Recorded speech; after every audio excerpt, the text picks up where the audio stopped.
Grandma, give me money. A sudden phone call from my 4-year-old granddaughter. My little sister isn't moving, so I want to take her to the hospital. I couldn't believe my ears.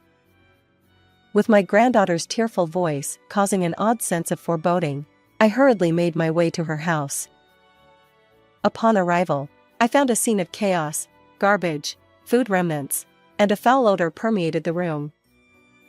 And there, lying face down and unresponsive, was my 2-year-old granddaughter. The horrifying sight left me trembling uncontrollably. I am Nancy Smith, 58 years old. After losing my husband early, I've been living alone in New York. My only son, Michael, is already independent and has 2 daughters with his wife, Samantha, a 4-year-old and a 2-year-old. For me, the greatest joy comes from my grandchildren. Their house is about a 30-minute drive from mine, but since I don't have a driver's license, taking the train takes more than twice that time. Despite this, I eagerly await their visits, as they always come to see me from their side. However, there's one thing that bothers me. It's always my son who brings the grandchildren over. It seems that Samantha isn't particularly fond of me. From the beginning of their marriage, she's found various excuses to avoid meeting me, and this has been a source of concern for me. Furthermore, despite being a stay-at-home mom, their house is often messy when I visit.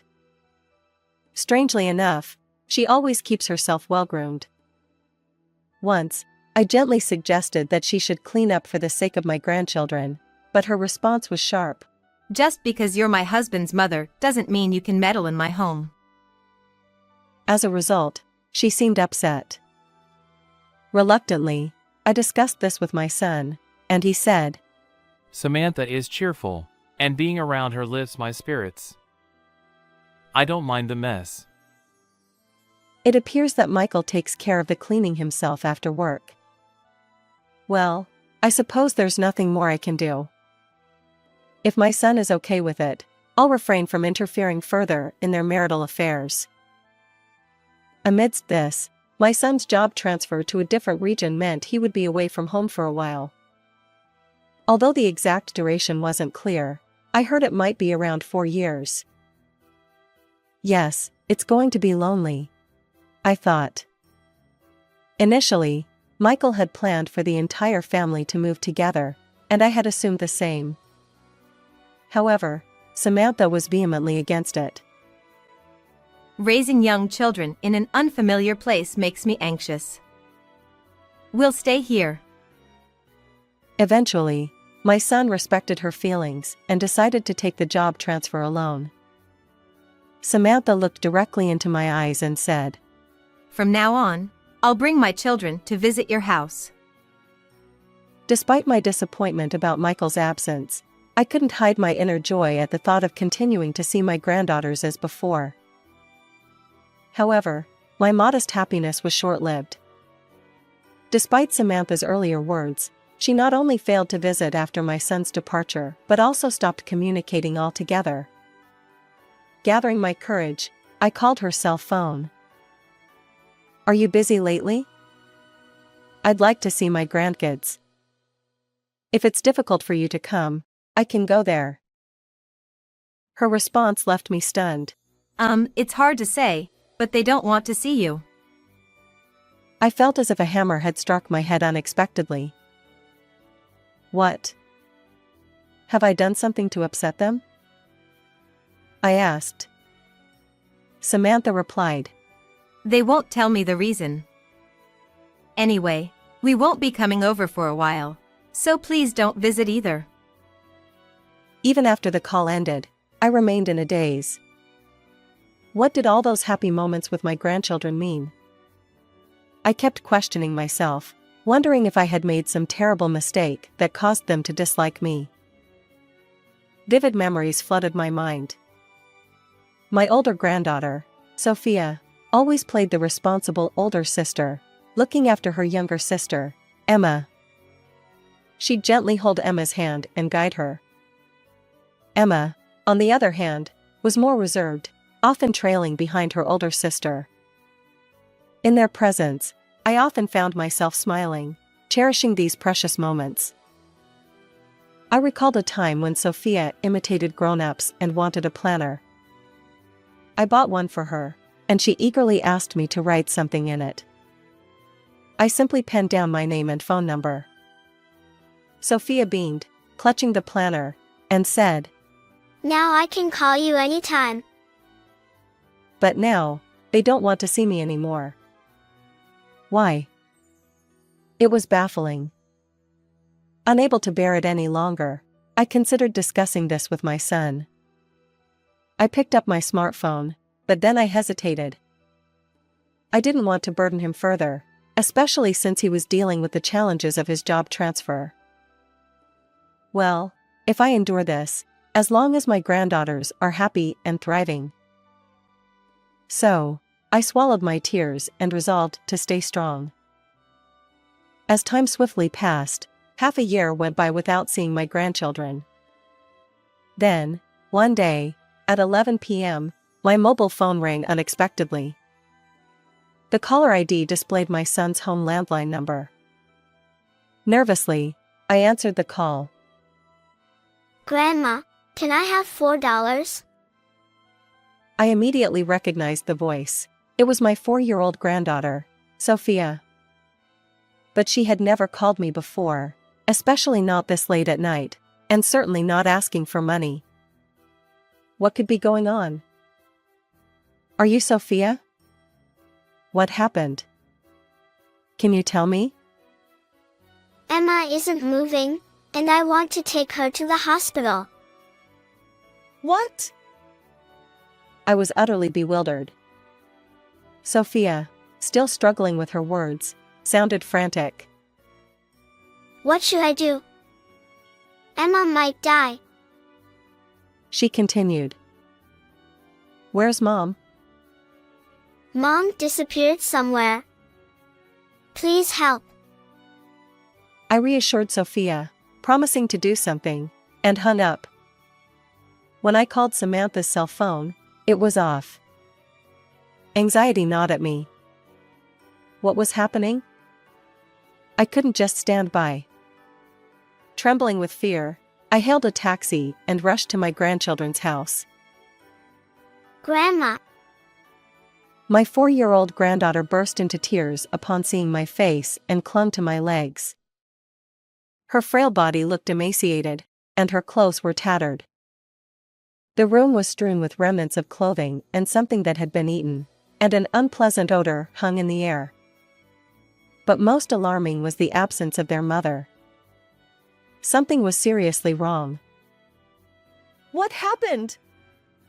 And where's Emma?" I asked, holding Sophia tightly. She pointed toward the back of the room, her eyes streaming with tears. I followed her, trembling, into the adjacent room.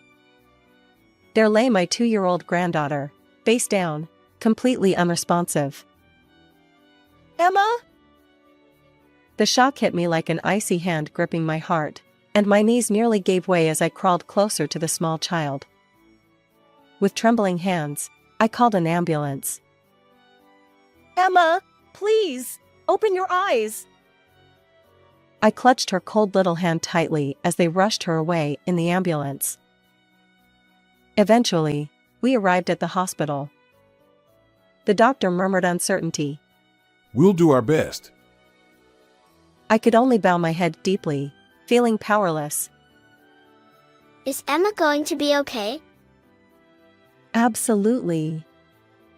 Grandma says so. It's a certainty." As we waited in the hospital corridor, Sophia, her tear-streaked eyes rubbing, managed a faint smile. Then she began to share, haltingly, what had happened in that house. As she poured out the whole story, I trembled with fear, looking at my tearful granddaughter. Oh, poor child. How could such a thing happen? At that moment, the door to the treatment room swung open. The doctor's solemn expression delivered news that filled my heart with anger and sorrow. And right then, I vowed revenge against the mastermind behind this chain of events. After deciding to take care of my 4-year-old granddaughter at home, I busied myself with preparations to bring retribution upon those who had caused my grandchildren suffering. Meanwhile, Samantha remained unreachable by phone. Since I didn't want to cause a stir due to the absence of her children, I couldn't even inform her in advance. Reluctantly, I sent a message. By chance, I met the grandchildren playing in the yard and brought them over because one of them had a fever. Her reply came at 1 a.m. Since you took them without permission, please keep them until they are completely recovered. As I stared at that message, I let out a small sigh. A week later, I arrived unannounced at my son's house, accompanied only by 4-year-old Sophia.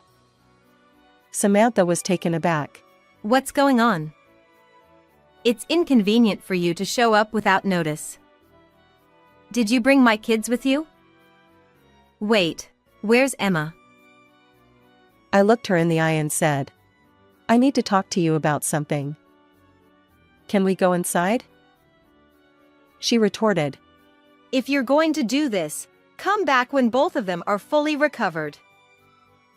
She had no intention of listening to my words and was about to slam the door shut, but I forcefully pushed it open. I left my granddaughter waiting in the garden and barged into the house. However, something felt different this time. The room was oddly tidy, except for the disheveled bed in the open bedroom. Samantha glared at me and snapped. Stop staring! Get out of here! What do you want to talk about? You have no right to complain. I retorted. You who don't take care of their children shouldn't be saying such things. Wait, what evidence do you have? It's not acceptable to say random things, even if we're relatives. Samantha glared at me and clicked her tongue. I learned it all from little Sophia. Apparently, you sometimes don't prepare food and stay away from home for days. Samantha's face twitched momentarily as she continued to glare at me. On that fateful day when little Emma was carried into the hospital, the story I heard from Sophia was truly horrifying. Since my son had moved to the countryside, Samantha had neglected her parenting duties, leaving 4-year-old Sophia to care for 2-year-old Emma. Occasionally, an unfamiliar man would visit the house, and they were often chased away. The 2 young sisters were enduring the worst kind of life. I've heard that you threatened your children that if they ever told Michael or anyone close about this, you'd withhold their meals. Can you honestly claim you did nothing? Amidst this dire situation, the 2-year-old granddaughter grew weaker day by day until she could no longer move. Ignoring Emma completely, Samantha dressed flamboyantly and went out somewhere that day. Sophia thought. Surely Grandma will do something. She relied on the phone number I had once written in her personal notebook.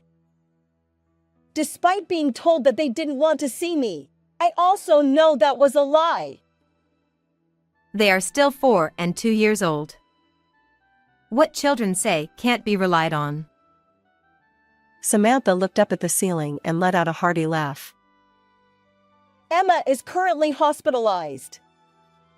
Her attending physician pointed out that her extreme weight loss is concerning. Huh? The hospital's perspective was that they hadn't been adequately fed by their parents for a long time.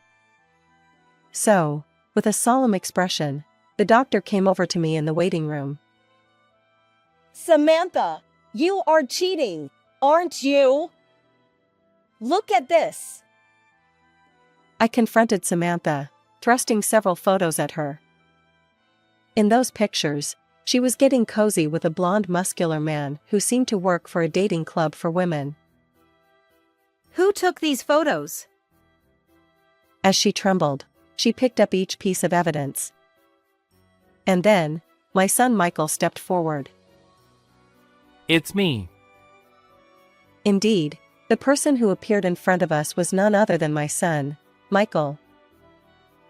On the day I returned from the hospital, I immediately contacted my son, who was working away from home. Furious, he managed to take time off work and promptly returned home to confront the situation. In secret, we had been investigating whether Samantha was up to any mischief. My son, Michael, revealed, I've been tailing you all this time. It was easy to take photos because you were openly hugging your lover in broad daylight. Samantha stammered. Wait, this can't be true. I had no idea you were back in New York. I retorted. You really underestimated us.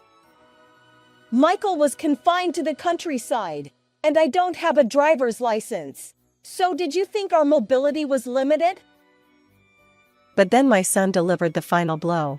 Unfortunately for you, we're fully aware of everything you've been up to.